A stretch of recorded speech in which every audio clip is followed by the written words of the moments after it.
Now, in the last few days, there's been like a sharp increase, you know, in the magnitude of coronavirus cases in Nigeria, and this has caused some sort of panic, you know, amongst Nigerians, and a lot of people are now calling on the government for a total lockdown of the country. Prince Chilaka, what do you think? Well, you know, it's one thing for us as people to say we want a total lockdown, and it's another thing for us to obey instructions. I mean, I would say this, you know, that some of our religious leaders have not helped in curbing this menace. They are not helping at all. If government says don't do this, people should stay at home, you know, and some people are telling you that they have corrosive anointing that allows them to gather people, then something is wrong. You know, simply, like I keep saying, it simply means that we have not been able to draw a line between the state, governance, and religion. And we need to do that urgently. You know, in the last 24 hours, I've watched a lot of video clips, even some women in Benue State coming out en masse and crying on the floor that they're praying.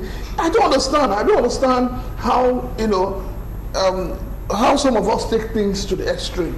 I would say that, yes, the government is doing a lot. The government is telling people, stay at home. If you don't have anything doing outside, stay at home. And I don't understand what is difficult in accepting that, because coronavirus moves from one person to another. So we need to keep that distance. We need to obey instructions, simple instructions. And people are not obeying, and then people are calling for a total shutdown. Okay. Then something is wrong. But then in your view, do you think we do need a total lockdown at this point in time? Yes, to a large extent we do, because especially the markets. We need to, even if we don't do a total lockdown on the markets, we need to put a policy. So I mean, we need to put a situation in place that helps to protect people, because you know, in the markets there is no distancing or anything. It's an open space. Yes. So we need to. More needs to be done in that area. All right, Michael. Now, in the U.S. where you are from, a lot of the states are actually on lockdown as it were. Do you think we need that sort of measure here in Nigeria now? I really believe they need to at least do a 7-day lockdown. 7 days. 7 days. 14 days is it's a lot for one person to maintain in their mind. But if you do 7 days, sometimes you have to play the numbers. If you do 7 days where everything shuts down, it will bring control of everybody being able to be contaminated, to be around people. You can do shutdowns such as the markets close at earlier time. So from 12 to 4, the markets are open. The banks are only open a certain time. And then it will allow people to get a routine of being able to shut down and be home with their families. So we won't be able to pass this contamination around. The United States haven't waited to the last minute. They waited to the last minute to take precautions. And now it has spread it throughout New York, throughout Atlanta, where I'm based at, California. It has spread it so drastically where I'm getting calls from everybody saying, stay in Africa. Stay in Africa. I'm like, well, you know what? I'm going to stay right here. I'm going to stay right here. I'll be safe. You know, the motherland only got 32 count. I'm going to stay right here. Please do stay, Michael. But then, Dr. Manda, what's your take on this clamor for a total lockdown? In fact, it's overdue. Yeah, because if you look at the trajectory, the geometric progression of the infections, you will understand that it's moving at a faster rate. You know, until now, 380,000 globally, and America 45,000 plus. And Nigeria, you know, started with 2, 6, yeah, you know. So before you know it, we're now 40. And even this morning, we just had that, which is a rumor yet, you know, that even the chief of staff is, you know, tested positive. So I don't know when we're going to have that, you know, government policy and enforcement to say, look, it's time to knock down. Because you see, it's when you are alive that you could be able to live.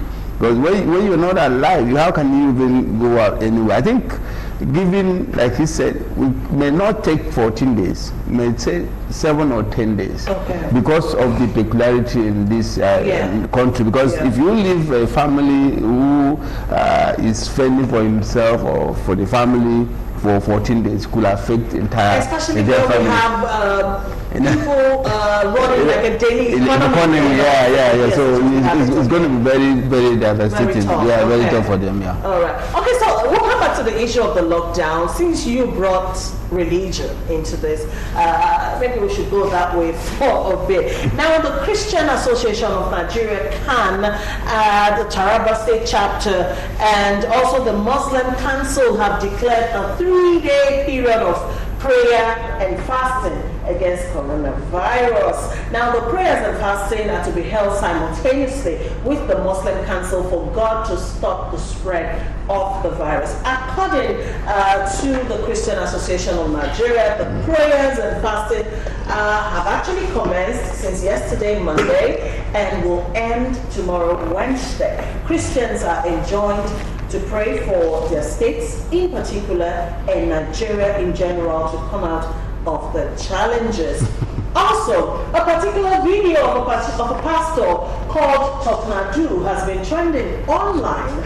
Actually, this man came out on a Sunday, and during his sermon, he actually made his followers to believe there is nothing like coronavirus, you know, sort of like changing the whole narrative coming from the federal government. Well, security operatives are actually on the tail of this particular pastor, and according to them, they're going to make him pay for what he has done. But just in case you haven't seen this clip yet, let's go check it out. We'll be back.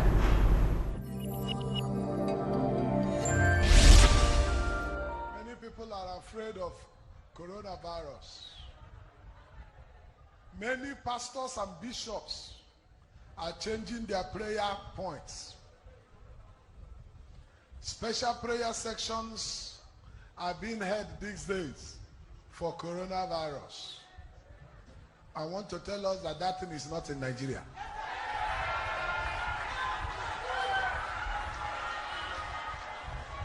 Say Toknadu said so. It's not in Nigeria. That thing cannot survive in Nigeria. What do you mean by coronavirus? When there are corrosive anointing.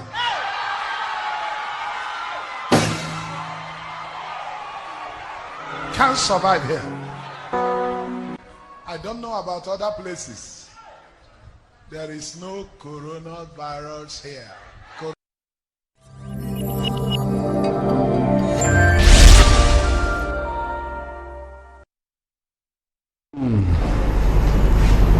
Pastor Toknadu there saying there's no coronavirus. I want to start from you, Michael. You are a gospel artist. Yeah. Of course, I'm a Christian, and I believe in the God factor. Yeah. You know, but then when you put this sort of thing in the faces of people and all of that, what does that say really? You know, what does it suggest to you? It showed me as a leader I would not follow him because the government has put these things in place. And as a leader, your first instance should be to take care of your sheep. One thing about those who read the Bible, David had a job, and it was to tend to the sheep.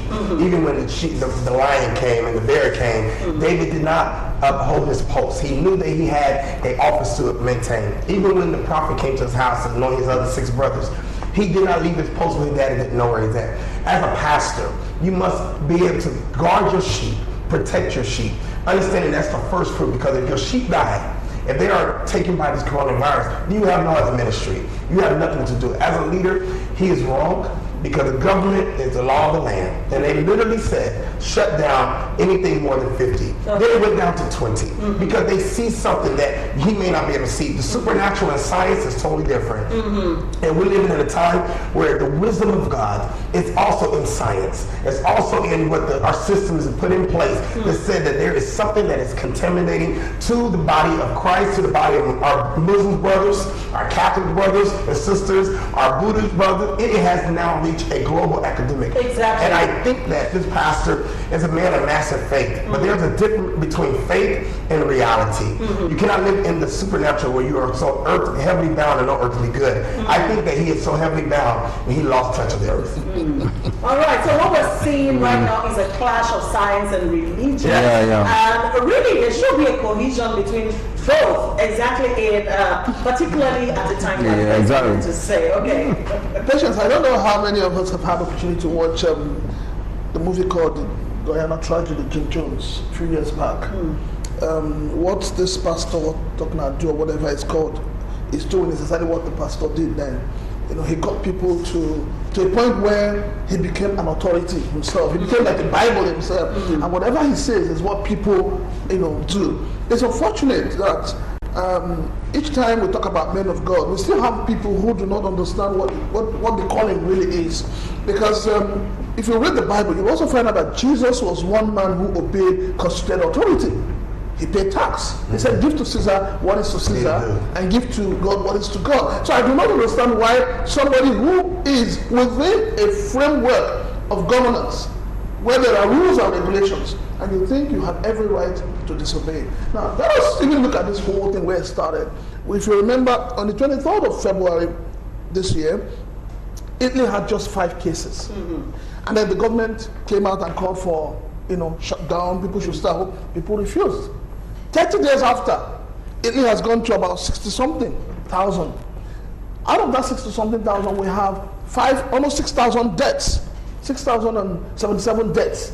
Out of that figure, 24 of them are medical doctors. We have a lot of priests who have gone. And then looking at it, the religion that everybody's talking about that is even putting Nigeria in slavery, because as far as I'm concerned, a lot of men of God are putting people in slavery. The religion was brought to us by the white man, whether we like it or not. It is not our own religion. And all of a sudden, we have become more than the Pope. Yes, it is really unacceptable. Okay. Look, you see, I think there's a difference between religiosity and ignorance. Okay. I think some people are misinterpreting what faith should be. Faith does not mean that you be like that man in a battle in the zoo that say, oh, because I fortified my faith, then I have to challenge the lion. The lion just told the guy, So it's a different thing. The government is really after, seeing how to get through over this particular pandemic. And it's not for somebody to come up and say, look, no, it's not.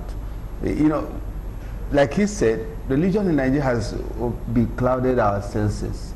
So it becomes a place whereby somebody could do something based on what the religious leader says. It's not what rationally you could think about. Right. For instance, if you have somebody with AK-47 pointing right at you and you keep praying, it will empty that magazine in you and definitely you will die. So the issue is that you first of all try to run. Try to see how you can escape.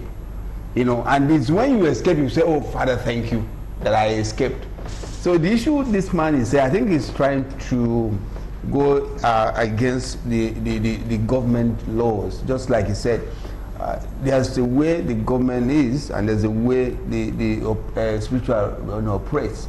You can't, once there's a conflict, there's a problem. Sure. Because even in the system in your body, when the head is having some kind of discomfort, it will definitely affect. So when the government and the spiritual leaders are coming together right now to see how do we fight this, and somebody within is talking against it, then that means that there's a problem. Yeah, it's a serious problem. Sure. And it got to be, because even in the spiritual world, if you are not synergized, if you're not in one, if you're not bonded, whatever you pray will bounce back to you. So that unity must be there, that oneness must be there for you to pray, and then God will answer, Okay. Can I say this? Quickly. If he does not believe it exists, and the rest of the pastors and spiritual leaders, put them on the next jet and fly them to Spain, fly them to Italy. I want them to go and declare that it does not exist. Right, and the healing, I want you to use your supernatural power and go there and come back and give us a testimony. No, but that's the truth. I said this the other time. I said that when you claim that you have healing powers, which has become the only thing that churches in Nigeria preach is healing, prosperity. Healing is close. So when you preach that, and then you hear 6,000 is dead in the place, you move. Yeah. Okay. You don't sit down and hold people. Because let us say it the way it is.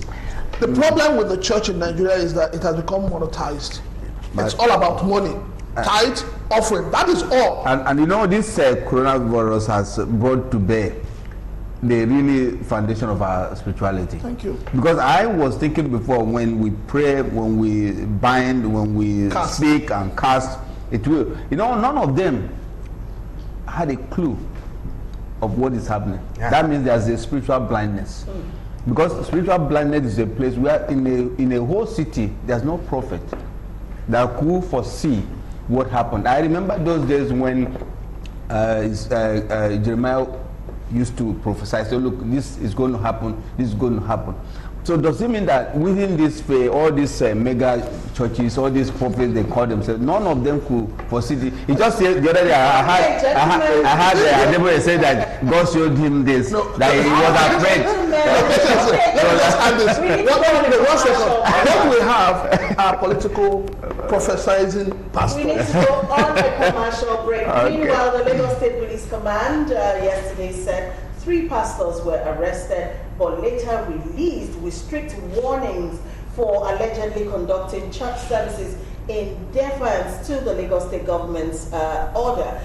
Any religious leader caught henceforth disobeying this directive of the state government would face dire consequences.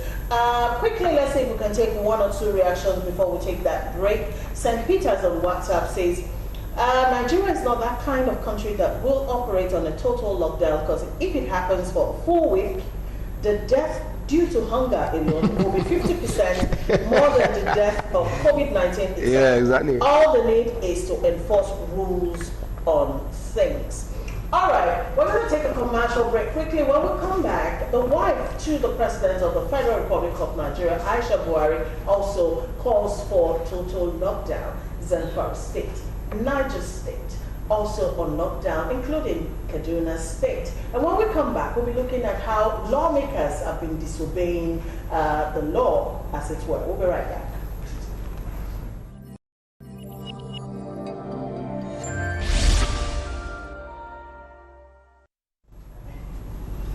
Thanks for joining us again. All right, while we took that break, Builder Shoyebi Samson also joined us at the table. He is a certified builder, a chartered economist, and also a social affairs analyst. Welcome to the show, sir. Thank you for having me. Okay. Sorry for coming in. It's fine. All right, before we took that break, we're actually talking about should Nigeria go on a total lockdown or not. But Nigeria's First Lady, AISHA BUHARI, has called for a total lockdown of the country to prevent coronavirus spread. The First Lady says current measures put in place to control an outbreak are not enough.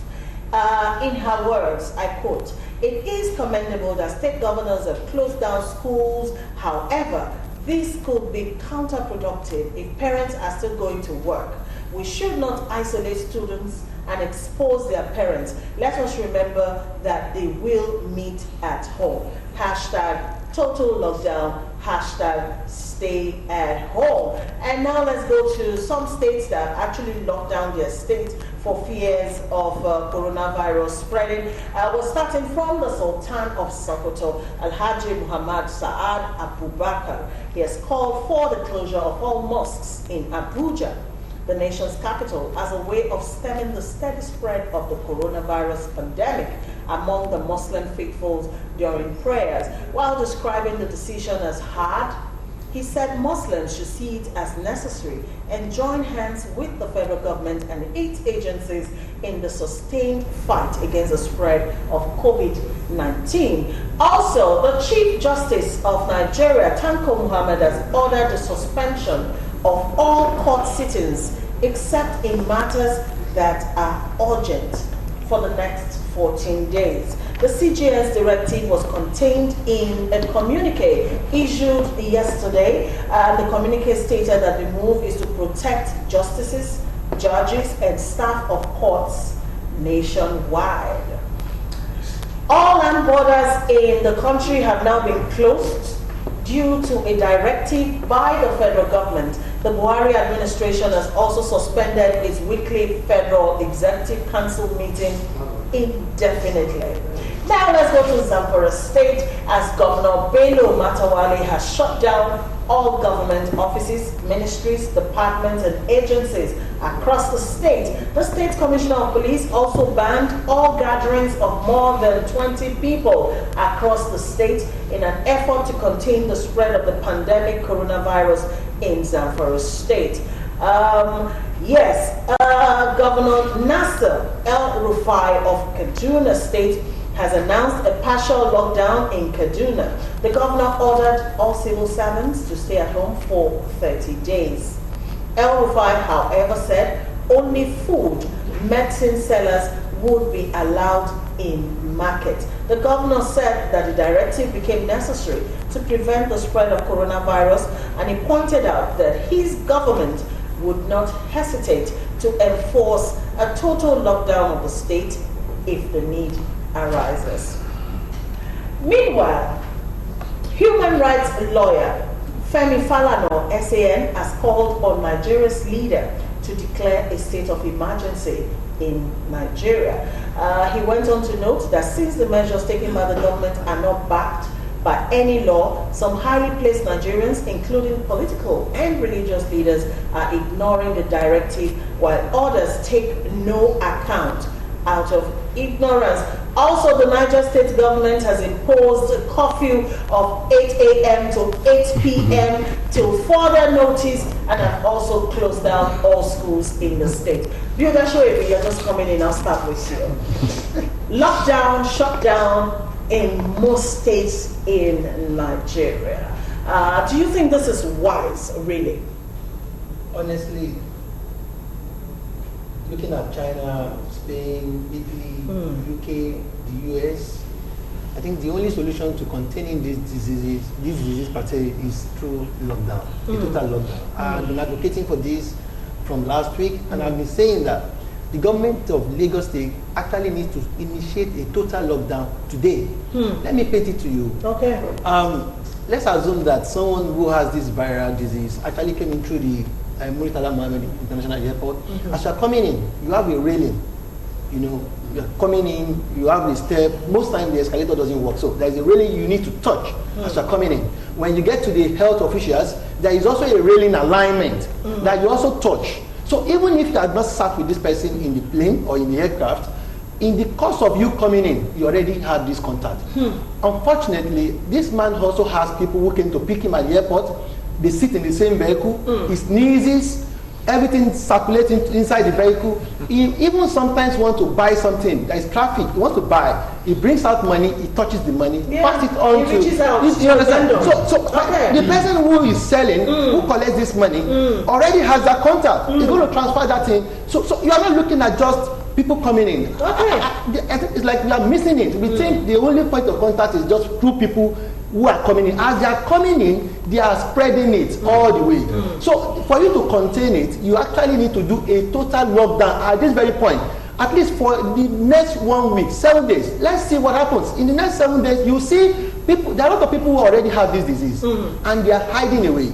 We don't have that record yet. Unfortunately, the medulla diseases that we have in our hospital units as of now, they have not gone on suppression. People still have malaria, people still have flu, people still have typhoid, people are still giving birth. People who were in hospital before now. And we don't, we don't have new facilities to say we are dedicating. Even though we had 3 months to prepare for this, we never built a new hospital, to contain this. We didn't put in aside new facilities to guide against this. So it's a lot of issues. We really at this very point. If you said you have suspended people from coming to school, for me, my company, my guys don't come to work anymore from yesterday. So the way to go is make sure that there is a total lockdown. If you still allow workers to go to work, they transfer this viral disease everywhere. As they are touching money, they are buying this, they are buying fruit, they are doing this. That transfer is going on. Wow, this is so scary. I mean, you've just painted a very vivid picture and all that. But then, declaring a state of emergency, do you think that's a bit extreme? Nope. You see, we have a country where, I keep saying it, that we have 2 laws in Nigeria. We have one law for the rich, we have another law for the poor. We have one law for those in government, we have another law for those out of government. It's so shameful and really sad that those we look up to as leaders do not have the courage of what a leader should be. our senators, our honorable members, even our governors, our politicians, they should be in the forefront of curbing this thing by subjecting themselves to all the necessary checks. We're talking about it. What happened in Ibadan the other day, where a governor who is aware of what is going on in the country went for a rally? What kind of madness is that? I keep telling Nigerians that the electorate have no value in the eyes of the politicians and the leaders. Your value is only when they need your vote. Because if they have value for you, no governor would do that. Okay. Now, if you're talking about lockdown, on the other hand, we know, like we said earlier, a lot of Nigerians survive on daily. Government should, government should do something. You see, I laugh at this country. Why? Because we don't have a database. It's the most. It pains me that Nigeria does not have a database. But then, nothing stops the government from saying, for the next 2 months or 3 months, all security votes to the governors. Come to the citizens. Distribute them to the citizens.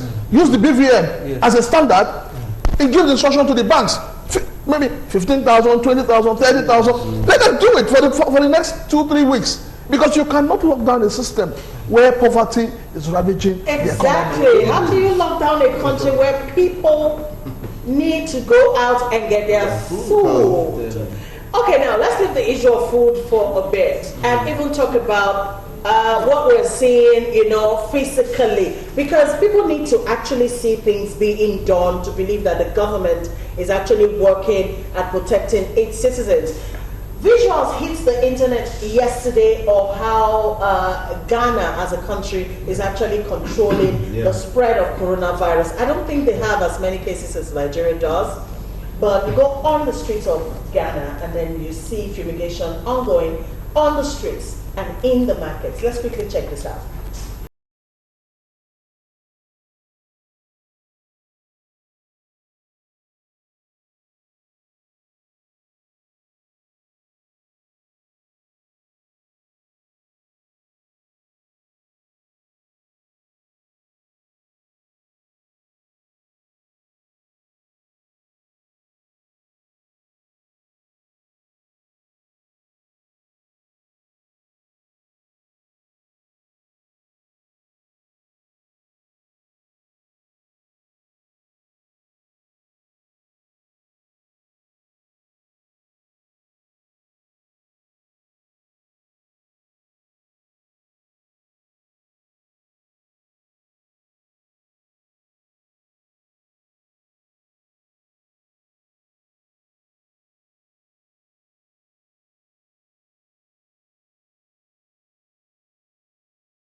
All right, so that's Ghana. There are 1,300 sprayers, on the street and in the market, fumigating everywhere to ensure that this virus doesn't spread more than it should. Also, China today, that used to be the epicenter of this pandemic, today people are actually returning back to work. Life is going back to normalcy, and the authorities are still doing things about it. Everywhere in China is being sprayed and fumigated twice every day, and I mean literally everywhere. Even human beings. There's a machine you go into that sprays you for like 20 seconds, and you're cool, and all of that. So speaking of all of this, what have we seen on ground? Nothing. Governments to protect us. I've been here and it's scary. I go to hotels and you want to go back now? The clerk all got on masks. I go to the supermarket yesterday and they would not allow you on the premises unless you have a nose mask. Okay. And it literally made me feel like, hey, what's going on? Is it now, because the ignorance is, they said it was just you touch one another. Then and now they're saying it's airborne. So we don't know what is actually taking. Going on? We don't know the science behind it. So is it airborne or is it through contamination of touching one another? Now we just can't take any risk. We can't take any risks in our hotels. We can't. Bring my clothes to me with masks on and gloves on. So those things is very, very, very scary at this time. But one thing I could truly say when I looked at Ghana is that they are working together. This thing has now caused countries that were enemies to now come back together because we are losing our people. This is allowing the Muslims to collaborate with the Christian government to collaborate with the government institutions, and so on and so on. So I think that this moment looking at Ghana, it teaches us that we need to work together as a community to bring this thing to fruition. And talking about gloves, yesterday on my way home, I saw a woman selling recycled hand gloves. My own guess, my rough guess is these are gloves that were pre-used and picked from dustbins. Maybe she go wash them, clean them out, and then she's selling them, 100 naira a pair. I saw that myself yesterday. Be guided, people. Don't buy such gloves because you're not helping the situation at all. But then let me hear from Dr. Majuka. Yeah, I think the problem, like I said one time here, who is a Nigerian? What makes me to be a Nigerian? How does my leader see me as a Nigerian? You see, that is the first thing. You see, when you watch CNN and you see what Donald Trump and all the leaders are doing, every day they spend 2 hours explaining to the people, telling them what they've done. The governors are talking what they've done. And you can see they're already putting 2 trillion to help people that are not working. You see, that you can see the zeal that if I'm an American, I should be proud. But you see, you just wake up and you say, I'm shutting down people. And you're just shutting down as if those who are not humans. As if we're in a zoo where you can just clamp them together and say, look, whether there's food or not, you just stay there. So there should be humanness in it. There's no humanness as far as I'm concerned in this context called Nigeria. 2, like he said, one of the basic things I saw in Ghana is that the leaders, all of them are collaborating. There's no deviant voice. You see, yesterday, it was the state secretary to the state that came to announce all that should be announced and talk about the closure of the border. The land border has been closed. When before, is it that they don't know? It has been closed since. Not to humans. The human now. Okay. The issue is that if we have such, what happened to Nigerians vis-a-vis? Let me use an example. Facebook has multiple billions of people within their interface. Nigeria is just around 200 million. There's no database. We don't have where we have cloud where we can know at a point you can point, and then now the inflows of people are coming out. So a lot of things are happening. There's no synergy. While the immigration is doing their own, police is doing their own, the army is doing their own, there's no collaboration. In US, they've now formed a committee strictly for it. They call it FEMA, Federal Emergency, because of this. And everything you want to talk goes there. So whatever information you want to get should be there. The NCDC is not for information passage. They are for the control of the disease. So who do we... But it remains the only information channel. Which is not supposed to be. There should be a federal agency that what they just form some people and say, no. There should be a federal agency that is for this. And let everybody know. At every point you Google their website, you should be able to know what happened. Do we even have such information? No. What we hear from the information we are all from foreign news. Social media. Social media. And the man you call the worst part, the man in Ministry of Health, he happened to be an accountant. So how do you collaborate? Because I am an accountant, I cannot go and be the Minister of Health. It's not done anywhere. Okay. I don't know when you get what I mean. It's not done. Let me quickly chip in something. Have you called those free toll numbers to NCDC? Have you called them? You would find out that we have people who are not well trained. Yes. Who are not prepared for such service. Yeah, exactly. How can you be telling somebody calling that is telling you, I have somebody that is, we're seeing the signs, and we think that this person should, you're telling the person to take him to the nearest hospital, or take him to quarantine him, or do this. I mean, I don't understand who employs this set of human beings. In a situation where you have crisis, you get the best hands. We just don't have ministers who are walking around the whole place doing nothing. Honorable members, senators, these are people, because they earn fat salaries, they should be deployed at this point in time to mount strategic positions in order to help this country to get out of this. Let me just add this, sorry, before you. It's about ambulance. Because it's very important. Yeah, but because the issue is that as I'm supposed to see ambulance everywhere. Everywhere. Look at the guy that died in a field in Plateau State. Look at what they used to carry the corpse out of it. Every place that should be ambulance, like in Ghana we saw, everywhere you see ambulances everywhere. This emergency toll, immediately you call. The first thing where's the address? They come and pick you up. They don't need to start asking you questions or take him to no. But can I say this? I blame those who are educated, the doctors, the lawyers, those who are watching, that you have this expertise to be able to articulate and be able to help give your services. Don't look for an extra naira at this point in time when the country desperately needs it. Okay. Give your services. Yeah. Okay, let's talk about our lawmakers for bids and build that story.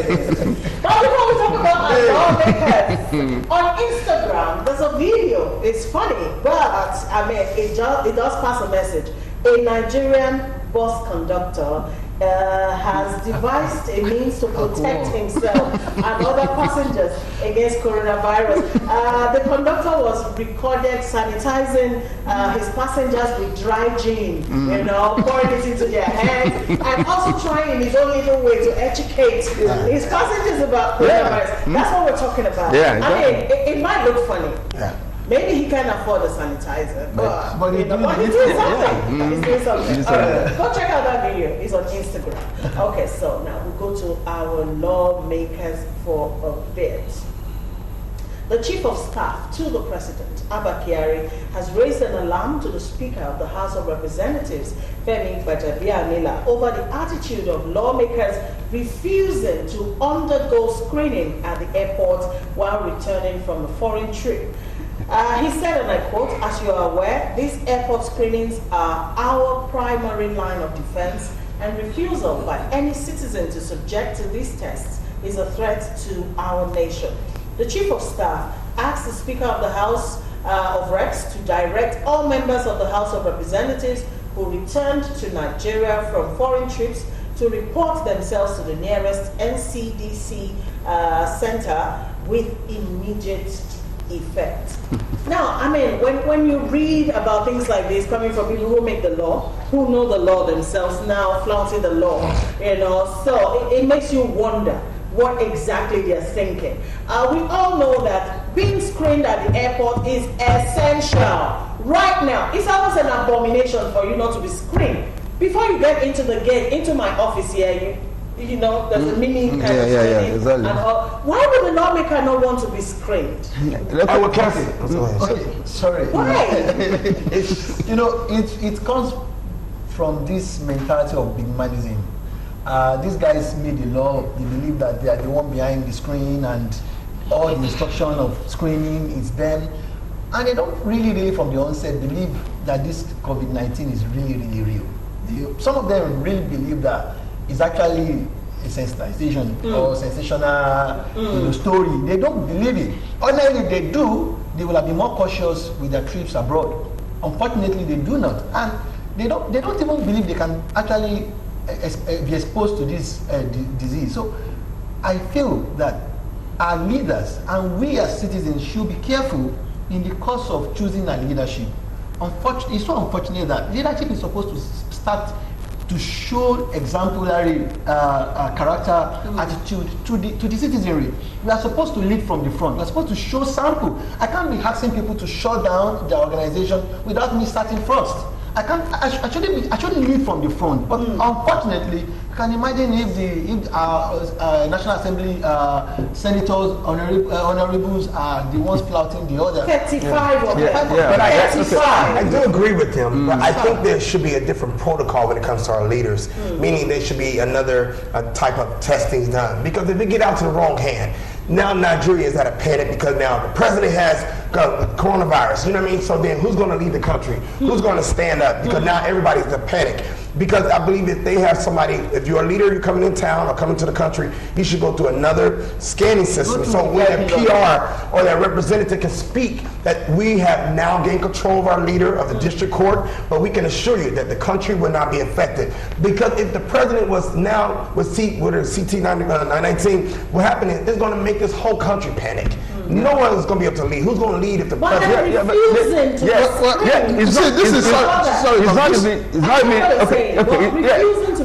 But it's not even now.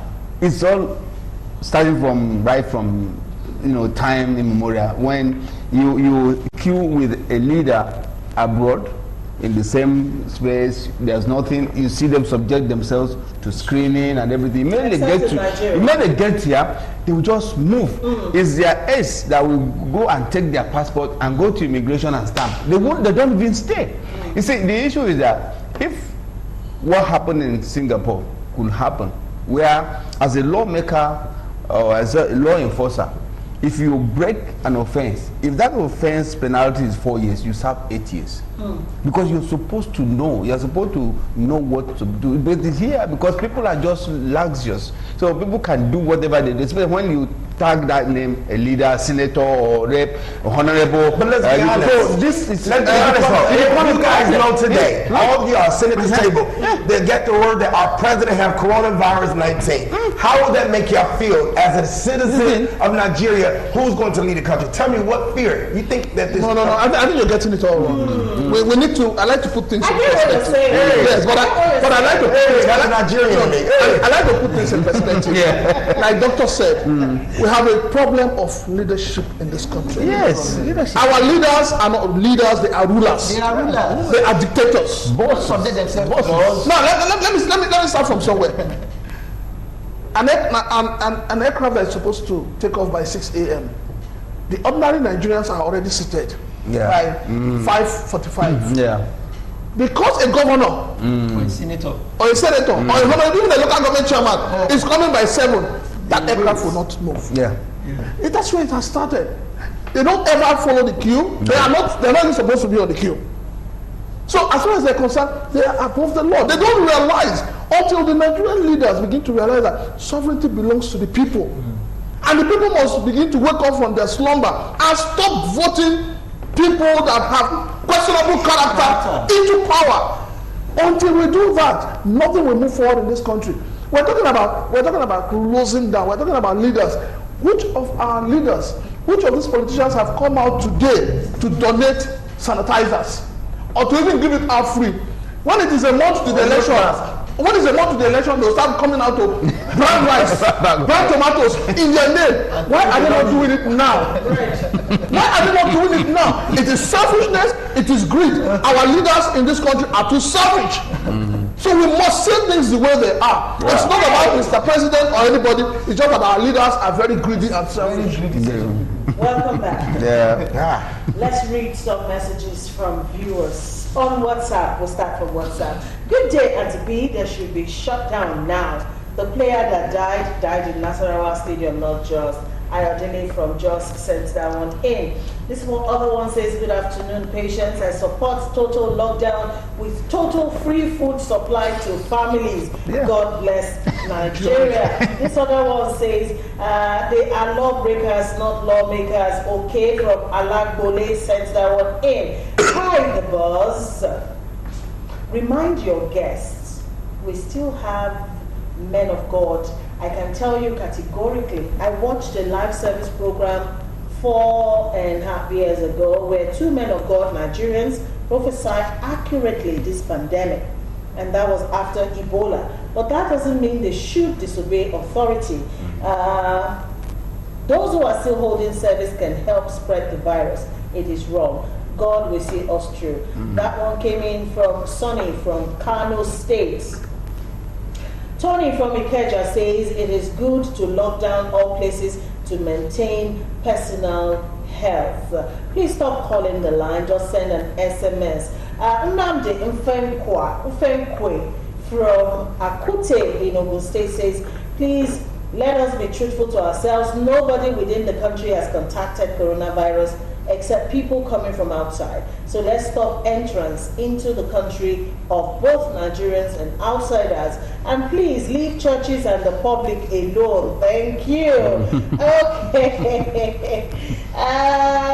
This other one says, Abakari test positive. Are you aware in the studio? I do not push narratives.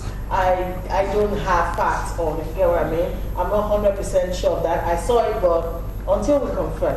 Thank you very much. Salvation is personal, and the Bible is a guideline. It is good to have faith, but do not disobey the government. All right, let's see if we can go on WhatsApp for a bit. St. Peter's is back and it says, please, my brothers, we don't have a problem of leadership.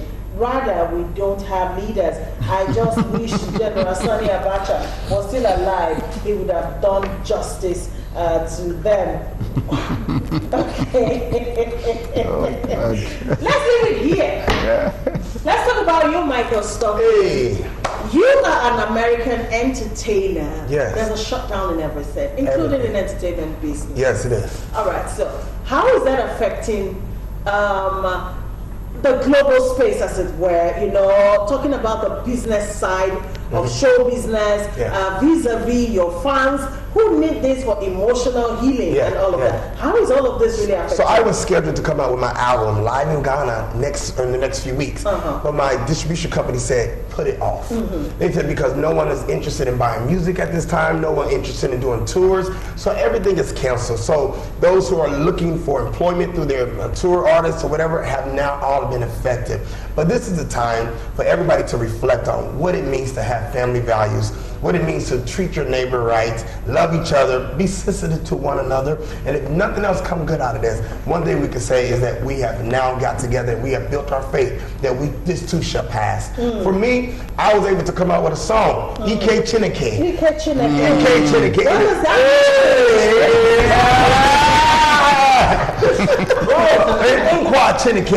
That means don't forget that there's a promise on your life. And the EK means you have the power of God resting on you. How does an American speak and sing in Igbo? Oh, you know what? Africa is my heart. I have sown into Africa. I came here to serve Africa. I have laid money into Africa. And I know what it is to take a bath in a village with a bucket. I know what it is to eat suya on the side of the road and banku and fufu. I know what it is to eat egg sauce. And I also know what it is being a 7-star hotel here in Africa.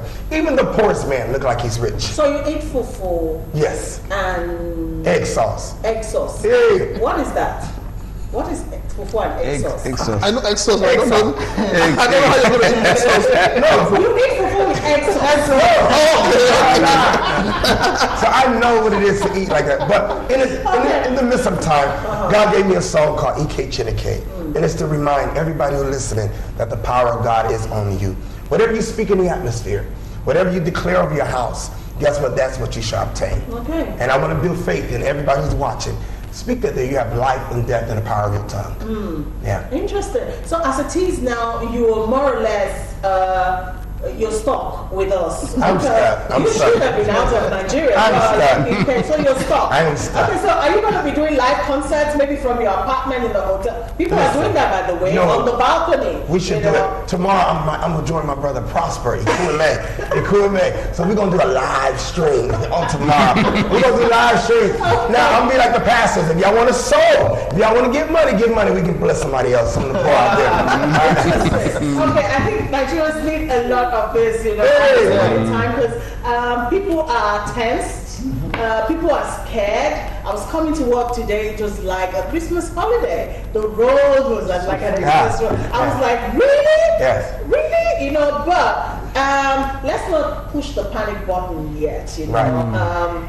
I know that the government are doing something. It might not just be as visible as we want it to be, or they're actually doing something. But you have a role to play as well. So you do your part by staying indoors. If you don't have to be outside, stay at home, follow all of the measures and the guidelines as laid out by the government, okay? Constantly wash your hands. I've lost count how many times I washed my hands this morning already, and it's not even evening yet. You know, like I'll go with the sanitizer.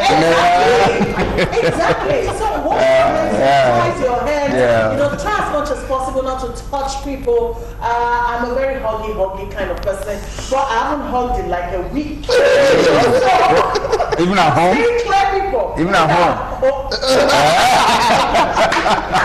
Because there's no way you can hug at home. No. I think it's just about, like he said, this is a time for us to reflect and of course go through that.